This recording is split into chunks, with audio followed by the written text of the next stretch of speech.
সাধারণকালের চতুর্দশ সপ্তাহ সোমবার।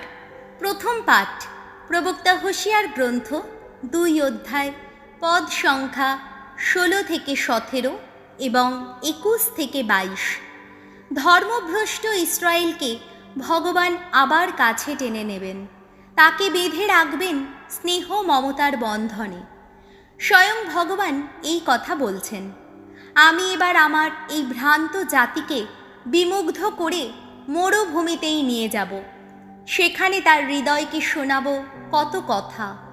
মরুভূমিতে সে তো আমার ডাকে সাড়াই দেবে, যেমন দিত তার সেই যৌবনের দিনে, যেমন দিয়েছিল সেই মিশর দেশ ছেড়ে চলে আসার দিনে।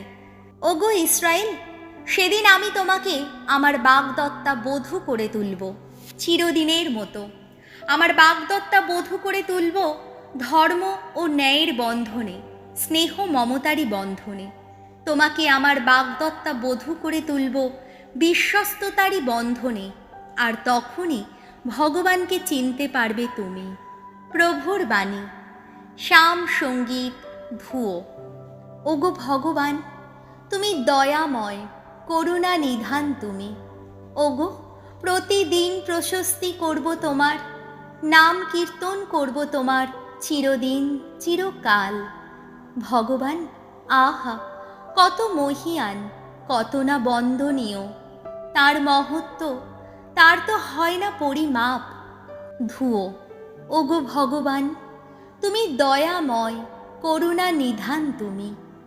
একটি প্রজন্ম আর একটি প্রজন্মের কাছে শুনিয়ে যাবে তোমার কর্মলীলা স্তুতি, জানিয়ে যাবে তোমার শক্তিদীপ্ত শতকীর্তির কথা। আহা কি উজ্জ্বল তোমার মাহাত্ম্যের গরিমা, অপরূপ কত কি করেছ তুমি। আমি সেই সব কথা সকলকে শোনাব। ধুয়ো। ওগো ভগবান, তুমি দয়াময়, করুণা নিধান তুমি। সকলে বলবে কি দারুণ কর্মশক্তি তোমার, আর আমি তখন বর্ণনা করব তোমার মহত্বেরই কথা। গুণগান গেয়ে তোমার এত মঙ্গলকর শত কাজের স্মৃতি সকলকে শোনানো হবে। তুমি এত ধর্মময় বলে সবাই করবে হর্ষধ্বনি। ধুয়ো। ওগো ভগবান, তুমি দয়াময়, করুণা নিধান তুমি। ভগবান দয়াময়, করুণা নিধান, তিনি তো সহজে ক্রুদ্ধ হন না, মহাকৃপাশীল তিনি। ভগবান সকলের ভালো করে থাকেন, তার সকল সৃষ্টির প্রতি করুণাময় তিনি। ধুয়ো। ওগো ভগবান, তুমি দয়াময়, করুণা নিধান তুমি। বাণী বন্দনা। জয় জয় প্রভুর জয়, জয় জয় প্রভুর জয়, জয় জয় প্রভুর জয়। তোমার বাণী প্রভু আমাদের পথের আলো, তোমার বাণী প্রভু আমাদের পথের আলো।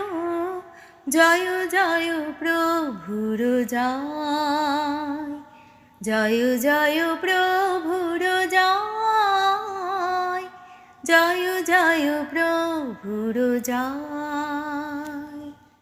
মথি রচিত মঙ্গল সমাচার 1 অধ্যায়, পদ সংখ্যা 18 থেকে 26।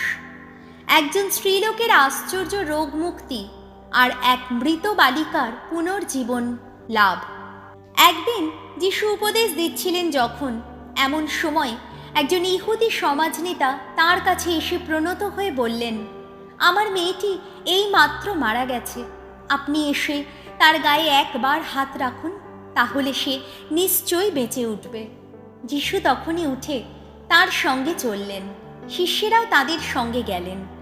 সেই সময় 12 বছর ধরে রক্তস্রাবে ভুগছিল এমন একজন স্ত্রীলোক পেছন থেকে এগিয়ে এসে যিশুর পোশাকের ধারটুকু স্পর্শ করল। সে তখন মনে মনে ভাবছিল, ওর পোশাকটিও স্পর্শ করতে পারলে আমি ভালো হয়ে উঠব। যিশু ঘুরে দাঁড়িয়ে তাকে দেখতে পেয়ে বললেন, মা, আর ভেবো না, তোমার বিশ্বাসই তোমাকে ভালো করে তুলেছে। সেই মুহূর্তেই স্ত্রীলোকটি ভালো হয়ে উঠল। যিশু সেই সমাজ নেতার বাড়িতে পৌঁছে দেখতে পেলেন সেখানে বাঁশি বাজিয়ে এরা রয়েছে আর লোকেরা হইচই করে ভিড় করছে। তিনি তখন বললেন, তোমরা এখান থেকে চলে যাও, মেয়েটি তো মারা যায়নি, ও তো ঘুমোচ্ছে। কিন্তু তারা তাকে ব্যঙ্গ করে নানা মন্তব্য করতে লাগলো। ওই সব লোককে তখন সেখান থেকে বের করে দেওয়া হলো। যিশু এবার ঘরের ভেতরে গিয়ে মেয়েটির একটি হাত ধরলেন আর সঙ্গে সঙ্গে মেয়েটি উঠে দাঁড়ালো। এই ঘটনার কথা সেই অঞ্চলের চারিদিকেই রাষ্ট্র হয়ে গেল। প্রভু যিশুর মঙ্গল সমাচার।